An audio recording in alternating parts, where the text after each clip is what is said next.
Datangi sidang suami istri Teddy Minahasa tenteng tas puluhan juta rupiah.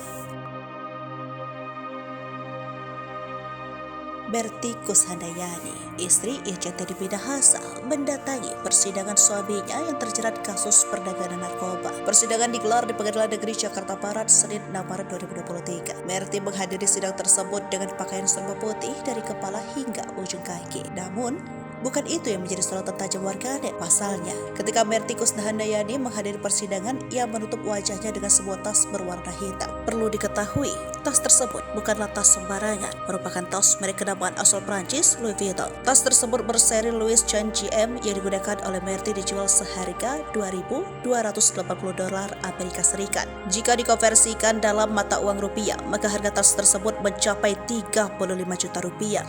Usai kepergok bahwa tas beredar tersebut, Merti mendapat berbagai respon dari warganet.